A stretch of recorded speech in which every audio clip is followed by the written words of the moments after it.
Cool. So, welcome to Grit Meets Growth. Today we are joined by Rudy. Rudy's lifelong curiosity about people began with observing body language and interactions at family gatherings, where he honed his knack for understanding behavior. What started as playful impressions evolved into a career of coaching and empowering others. Today, he helps individuals unlock their potential and build stronger relationships. We're really excited to hear his story and insights into his work. So, welcome, Rudy. Thanks a lot for accepting the invite and doing this. Really excited about the session that you're going to start. You're welcome and glad to be here. Nice to meet you. Thanks a lot. Cool. Then we'll just go into it, right? And I'll start with the first question that I have, which is, how did you choose the profession that you're in? Like when you were looking at different things to do, how did you like end up or decide that you want to do this? Well, I'll answer that question by first telling you how old I am, because then we'll go back. So I'm 67 years old. When I was 47 years old, 20 years ago, I wanted a business and career change. I was a health and fitness coach for over 30 years and had a Okay. very successful business. But I wanted to do something different. I wanted to work with people at a deeper level. And I got to know so much about my clients. And I just wanted to kind of go deeper and really get to know what makes them tick. And I just love working with individuals who are looking to change and improve. So that was really my thing. Um, so I decided that I was going to go into a different career at 47. And my wife and I did some research, and we found that the best transition to go into a different career at 47 years old would be into the field of psychology. So I looked into some master's programs, which is what you need to do. So I found one at Azusa Pacific University that had all of my criteria. And 3 years later, I graduated with a master's in clinical psychology, and 5 years later, 4 years later, became licensed, and I've been practicing ever since. So that's the first part of I guess, my beginning of this journey as a psychotherapist. Well, that's a very interesting sort of a journey, right? Like, I don't think there'll be a lot of people that at after like 30 years of experience in a particular field will have the sort of a confidence or the courage to switch gears, go into something that requires a complete sort of a degree and a license, and then get that Yeah. as well. So like how was that like when you were, let's say, at 47 and you were deciding that okay, this is something that you want to do? Like, were there obviously any anxious moments or anything that sort of pondered at that time? Yeah, it was it was a challenging period in my life because my girls were still teenagers in high school. My dad was very ill with COPD, chronic obstructive pulmonary disease. So we were taking care of him. And I was still very full time in my business, very involved in my Rotary Club. I'm still involved in Rotary. Um, so I had a lot of fingers and lots of pies. So I was very, very busy. And of course, there's always uncertainty when you change careers, because I really didn't need to do it financially. I was doing pretty well with my business. So as you said, taking that risk was risky. And But there was something about this transition that I was really confident that I was going to do really well in. Everybody who found out that I was transitioning to this career said this is the perfect thing for you. Because you did a little bit of this in your work as a trainer and as a coach. So so I became really confident about that. School was difficult because I hadn't been in school in 30, 40 years. So you know, dusting off the cobwebs, as they say, of my brain, and sitting down and studying for hours, listening to lectures, and doing group stuff. All that was was challenging but fun. And my classmates were all half my age, mostly half my age. So that was also interesting. There were a few people my age and maybe a little bit older, but we were the exception. Um, so um, I became like an elder with my cohort. Um, some of the younger ones came to me for advice about relationships and things like that. It was really interesting. So I think I started becoming a therapist within my master's program already. So yeah, that's that piece of it.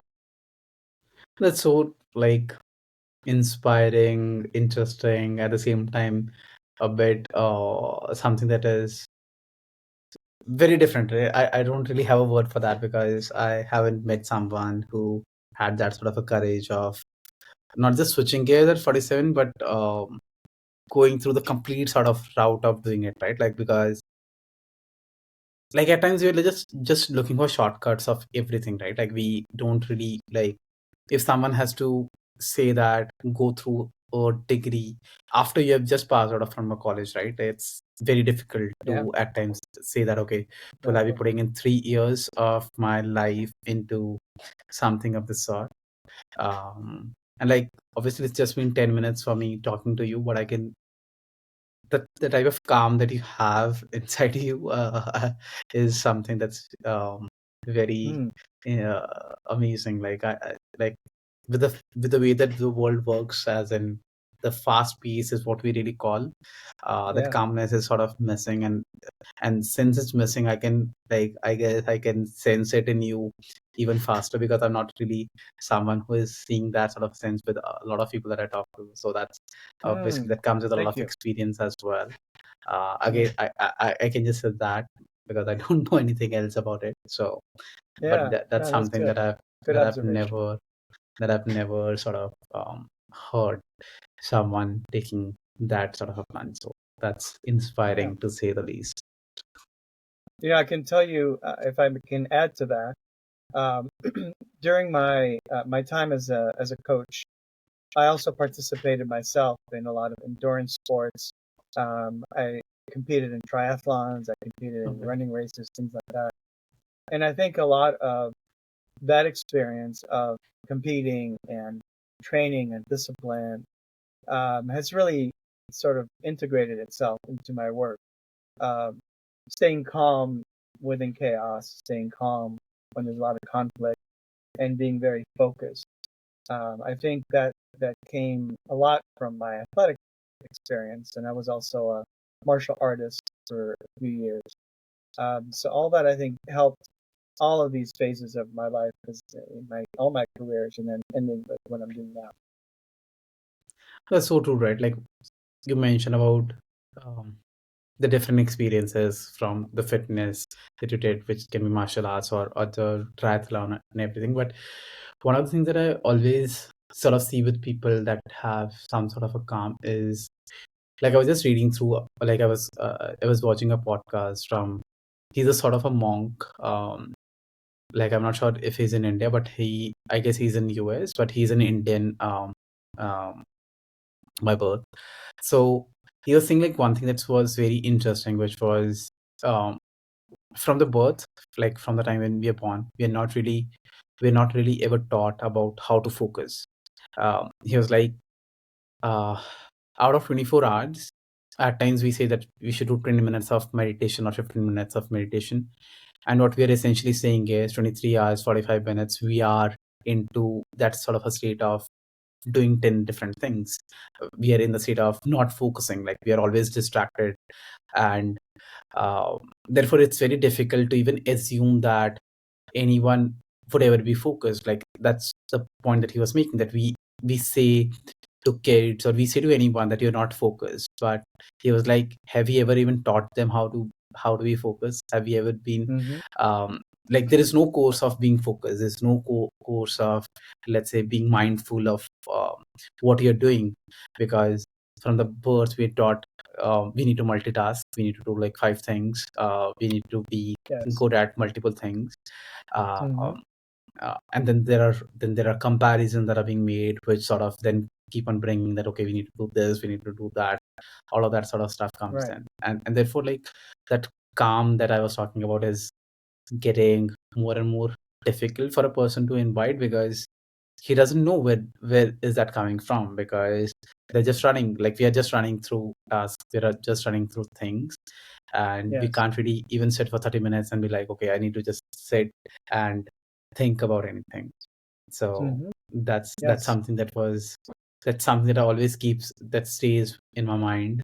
And I'm not very good at doing meditation daily. Like, I try to do 10 or 15 minutes, but uh, that's something that keeps on just coming in my mind, that I need to, if I'm not doing meditation, maybe just sitting for 10 minutes, not thinking about anything really helps. Then you're like, when you're not thinking about anything, it's not possible to do that. But then there is one sort of a thing that you keep on, let's say, going back to and uh, fixing upon. Then you're like, okay, this is something you need to focus on, and the rest are sort of chaos, or things that are creating that chaos, and you need to Right. get out of them.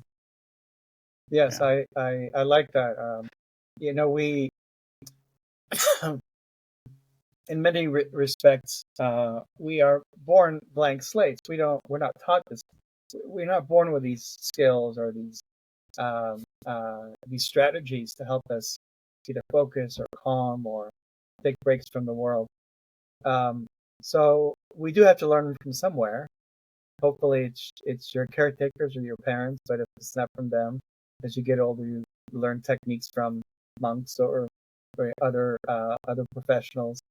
Um, and I think it's so important to have an off switch, to take a break.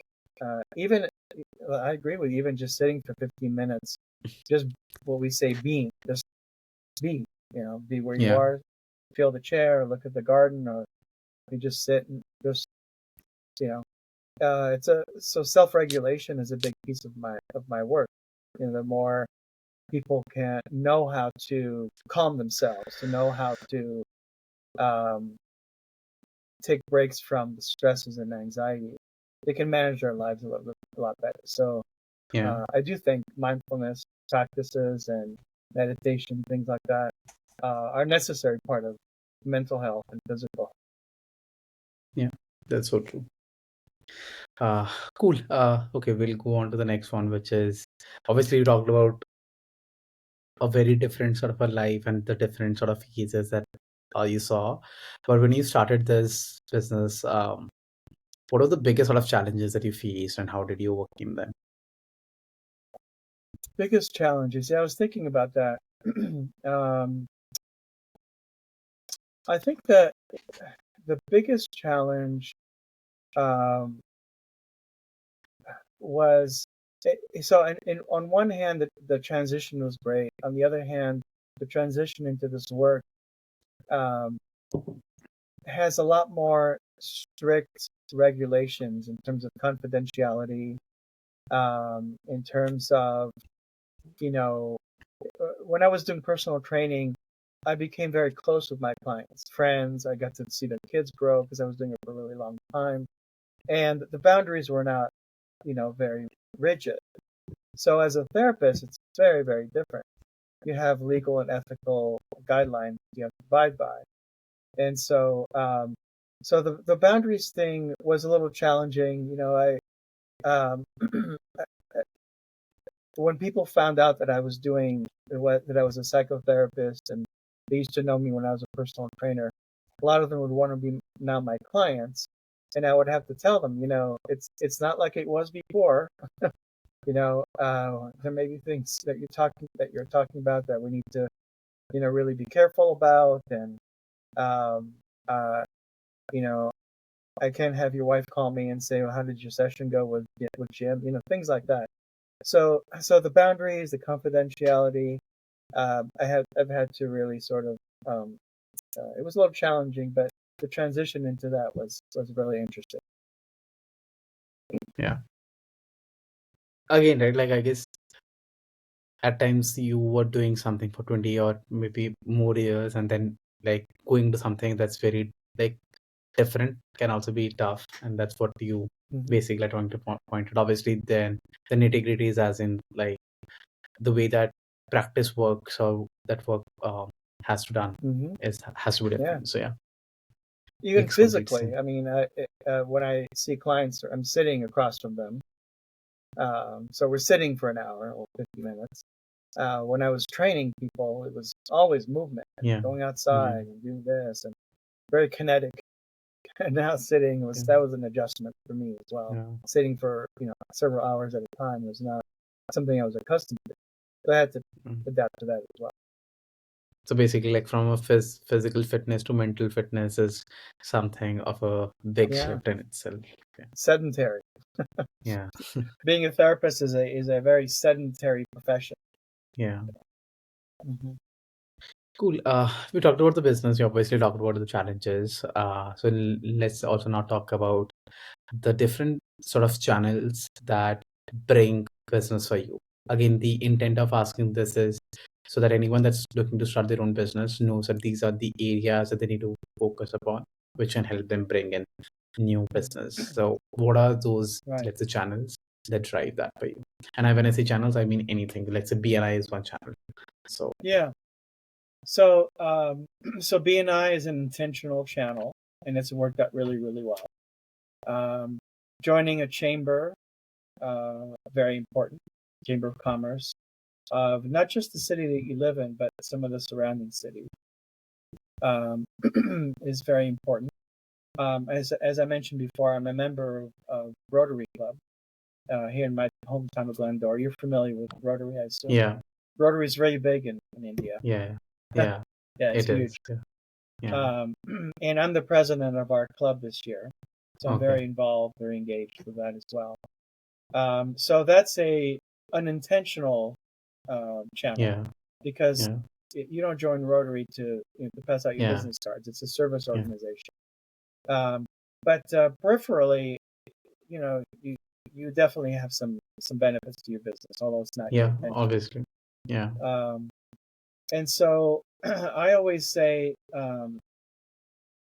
if you like in BNI, visibility is credibility. Yeah. So making yourself visible, talk to different people, engage with different professions, like go attend a Toastmasters meeting. We have a women's club here, and they allow men to come in and be guests, and women are either married or have families, and so why not let them know what you do? So make people know or help people get to know you and who you are and what you do in all walks of life in your community. I think that's important. So those are all the kind of channels that I can think of. Okay. Anything in terms of digital channels that you use or not for your business? I don't. I just haven't invested the time. I would love to do things like this because people have asked me to do. I've been a guest on quite a few, and I've contemplated having my own channel and all of that, but I just never got around to it. Because I think I could have a lot of things to share. I mean, with my experience and the things for that sure. I think it would be cool. Yeah. So it's in the back of my mind somewhere. Got it. Cool. So basically, like the biggest sort of thing that you're trying to say is are obviously the different sort of ways of networking, which can be through things like BNI, then other events that happen in your, let's say, society or in your city. So those are, let's say, the biggest sort of drivers, right? Yeah. Go to workshops, attend chamber events, things like that. Just get to know people. For sure. Cool. Obviously, we talked about BNI a bit, but do you want to give another minute or two talking about how BNI has shaped both your personal and professional journey? Because I know that BNI helps you with your personal thing as well. Yeah. So I could talk a lot about this. I'll just give you some main points. Doing the keynote presentations has been a lot of fun for me because it forces you to hone in on a subject. It forces you to be concise and make sure you communicate well. So that's been a really good practice for me doing these, and it really has helped my business. So every time I do a keynote, I get lots of referrals within a couple of weeks. Um, I also like meeting people from different professions, because everybody. It doesn't matter what business you're in. It doesn't matter whether you're a student or an entrepreneur or you work for someone. Everything in life is about relationships and communication. Can't get away from that. Everything is about True. relationships and communication. That's my thing. So True. there's always opportunities for people who have challenges with relationships or communication to work with somebody like me that can help them through certain Yeah. rough patches. So getting to meet people from different professions has been really a great thing for me in BNI. Practicing leadership was great. Also being president 3 times and other things. So the biggest BNI story I have came when I just joined BNI. It was really interesting. I went to. Do you guys have MSP, Member Yes. Success Program? The one that you right. Yeah. In the So first 2 months, we have to do that. exactly. So when I joined, I went to my MSP, and one of my classmates was the president of the Kiwanis Club, which is like Rotary. And so she and I got to talk. She says, I'm looking for a speaker in next month, and I'd love for you to maybe do something on relationships. And I said, great, cool. So she booked me. I went to her meeting. I did my presentation, and in the audience was the community services director for a big nonprofit in the city. They work with the homeless and they do food distribution and things like that during the holidays. And she said to me, we would love to have you come and be part of our staff retreat. They have an annual retreat that they do for their staff. They do, team building exercises, problem solving, and things like that. And she said, we really never had anybody that can maybe help us do some fun things to that. So I said, great. So I volunteered and I got together with them and we planned a whole retreat for their staff for a whole weekend. And I've been involved with them for literally the last 10 years. I go into their offices. They have a staff of like 30. And I do communication exercises. Sometimes I'll do, um, you know, I'll present on some other things on stress, on anxiety, and sometimes self-regulation, meditation, things like that. And I would also work with maybe individuals who are having problems in the company. People who are having conflicts. Sometimes the managers, sometimes the employees. And I did all that on a volunteer basis because it's a nonprofit. Got it. So from being and I've gotten lots of actual clients from doing that. So that's one of the kind of cool BNI stories I have is from my That's MSP. nice. I blossom into this Yeah. relationship that I still have with them. Yeah. That's interesting, right? Like I guess I have heard a lot of great stories from MSP specifically because that's like here like there are 200 sort of folks that join MSP every time it happens, and so there's a Wow. big sort of a pool where people can interact and get to know people. There are lots of fun activities that they do, which is to interact so that people can interact with each other. So those sort of things happen, and then people get some great success stories out of an MSP. So yeah, I can Yes. relate to Yeah. that. Yeah. Okay, we're moving on to the last sort of parts of the podcast. The second last thing that I have for you, or the second last question that I have for you, what's that one advice that you would like to give for someone who is looking to start their own business? To start their own business. I think to borrow from Simon Sinek. You know who he is? Yes. Starts with Y. Yeah. Yeah. You really have to why you're doing this. Is it just for money? Is it to cover your passion? Is it if you don't do a good analysis on your why, I don't think you'll do well. And I'll just use myself as an example. Like doing this transition from the world of fitness to psychotherapy. The why was very clear for me. I knew that I wanted to work with people. I knew that I wanted to help people change. I knew that um, uh, working with individuals and couples to become better people, that was like my thing, like my purpose, basically. So I think it's important to do a really good study of yourself and like why do you want to do this? Um, Make sure that you have lots of support, um, not only from your family, but also do you have a good support system? Um, Maybe people who are in the same business that you want to get into. Find a mentor. I think it's really really important. Um, Attend, like, again, back to the chamber thing. Join a chamber of commerce. Go to places where you can talk to other people, other professionals. Let them know what you're doing. Let people give you advice. So um, it's like literally plugging in an appliance. Plug yourself into um, a system where you get more power. Don't try and do any of this alone. Really, really important.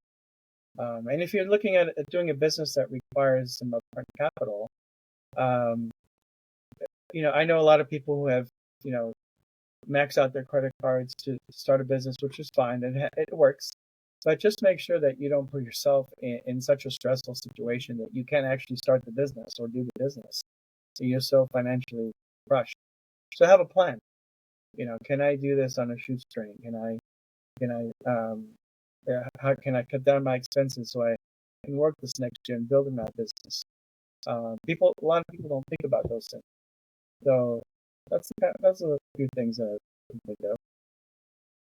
No, these are some great advice, right? Like since you mentioned Simon, I just remembered like one of the first TED talks that I saw on YouTube was his, which was why leaders like what's the reason, I guess it was like how great leaders inspire, something around that, like it was but then he Yeah, talked about the concept of why, what, how, all of these sort of things as well, like he uses those charts to represent all of that. So I was just thinking yeah. about He's great. that. He's a great Yeah, he's speaker, and yeah, he talks about those things a lot better than I would. But he's yes, yeah.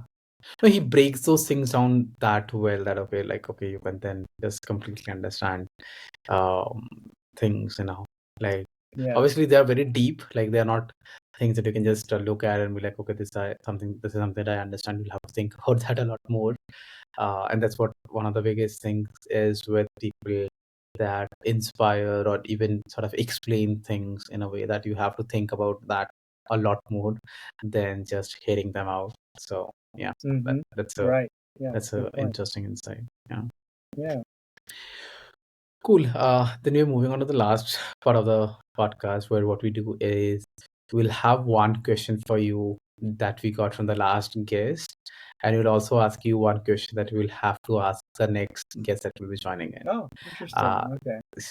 so before I ask you the question that I should ask the next guest, I'll ask the question that I got from the last one, which was like how do you work on retaining your people as in your team, especially when AI is taking in. Hmm. How do I retain my clients? No, you're like your team, the people that work for you, sort of a thing, even when AI Oh, is taking in. I don't have a team. It's Oh, just okay. me. Yeah, I'm my own practitioner, owner, all that stuff. Okay, Yeah, so so then I don't maybe actually don't have a team. we can then talk about how do you retain your clients. Yeah. Um, well, uh, so the profession of therapist is interesting in terms of that question, because your job is not to try to retain them, because that would be kind of coercive. Like, so once they've reached their goal or why they came to see you, it's important to have an ethical conversation. Hey, you came here for this. Seems like you're doing better. How do you feel about our work together? That kind of thing. Because this would be the time that we would sort of terminate our relationship. So there's an ethical piece to this that's really, really important. So client retention is not a goal of mine. But what I do is make sure that once they've achieved whatever goals that they have, if there are other things they want to continue, I want to have that conversation with them. They may say, this was really helpful, and in the process, I realized that I really don't like my job anymore, and I want to go into something more, and I'm not sure how to do it, and I'm not sure if you can help me. And I said, well, let's do a couple sessions and see how it goes. So, so it's not really an answer to A your thing. retention question, but what I do is I maintain relationships. I check if I don't hear from someone for a while, I check in with them. Just wondering how you're doing. Haven't heard from you. Hoping everything is okay. Things like that. And they always appreciate that. Sometimes it turns into resuming our work together or something like that. But Yeah. retention is not a big goal of mine. Yeah. It's a like you're into something very different. So it's not that sort of a relevant question for you. But yeah, I still can take a few things, which is like uh, one of the biggest thing being the ethical sense of it, which is like you're not just trying to keep, or in your profession especially, you're not just trying to keep people because obviously uh, the goal is to help them, not to just keep on keeping them for the Yeah. sessions just to build them. So and I guess a lot of people don't really do that. So that's Mhm. definitely something to take as an inspiration from. And the second thing that you mentioned, which is crucial to, I guess, any business, which is sort of following up with your people, with your clients, because at times people can be that busy that they forget things that really matter as well, and therefore that constant sort of a keeping in touch is important, not just for the business part of it, but also the human part of why we do things. Yes, Because everything is not just about business, then um, it's about helping the person as well. And when you know that you can help them, it's essential that they come and talk to you. So yeah, it absolutely. totally makes sense. Yeah. I always say, my door's always open, and it makes people feel at ease, comfortable. Um, they don't feel any pressure from me, and there are a few. I mean, I have two clients that have been with me for 10 years. Oh So my God, uh, I that's see their interesting. kids That's now. lovely It's to really have. interesting, and it's not because Yeah, anything I'm doing to keep them. It's just that, you know. Anyway, yeah, I Mm, can tell you stories about that. yeah. They just want to talk to you, get better in terms of their understanding of life and things in general. So yeah, Yeah, yeah. I have one lady who became a grandmother, and her daughter got into um, serious trouble with drugs and alcohol. So she went to yeah, court to gain guardianship of her kids. So now, uh, instead of retiring, she's now a mom again, taking care of kids. So yeah. um, she had lots of issues, obviously. Anyway, so things happen in life, and you never know. Makes sense. Yeah. So then, what's that question that you would like to ask? That you would like us to ask the next case? Okay. Um, so what mistakes or regrets do you have, whether it's their life or in their business, that as they look back, like what would you do differently when you if you could go back to what was happening, what didn't work, or something you did that was, failure or whatever, um, or big, or just a setback. If you could go back in time, what would you do differently? That's an amazing question. That's something that even I like to think after this podcast and see what that is. So, but yeah, this is noted, and this is going to the question for the next guest. So thanks a lot for sharing that. Sure. At the end, again, thanks a lot for doing this. It was lovely to talk to you. There are lots of Thank you. things You that I will too. go back to There are lots of things that I go back and I have to think about as well. Some of the ones that you mentioned. But one thing that I can say with certainty is the story that I got from you is something that I'll talk to a lot of people about because it's inspiring, as I said, Thank you. to say the least. So Thank thanks a you lot so for doing much. this. And thank you for the Um, opportunity to do this. Thank you. I really appreciate you. And also, one thing I want to compliment you. You do, you have a skill that good therapists have, which is you do very good reflection. You know what that is? So you ask me a not question, I answer it, and you repeat back the key points.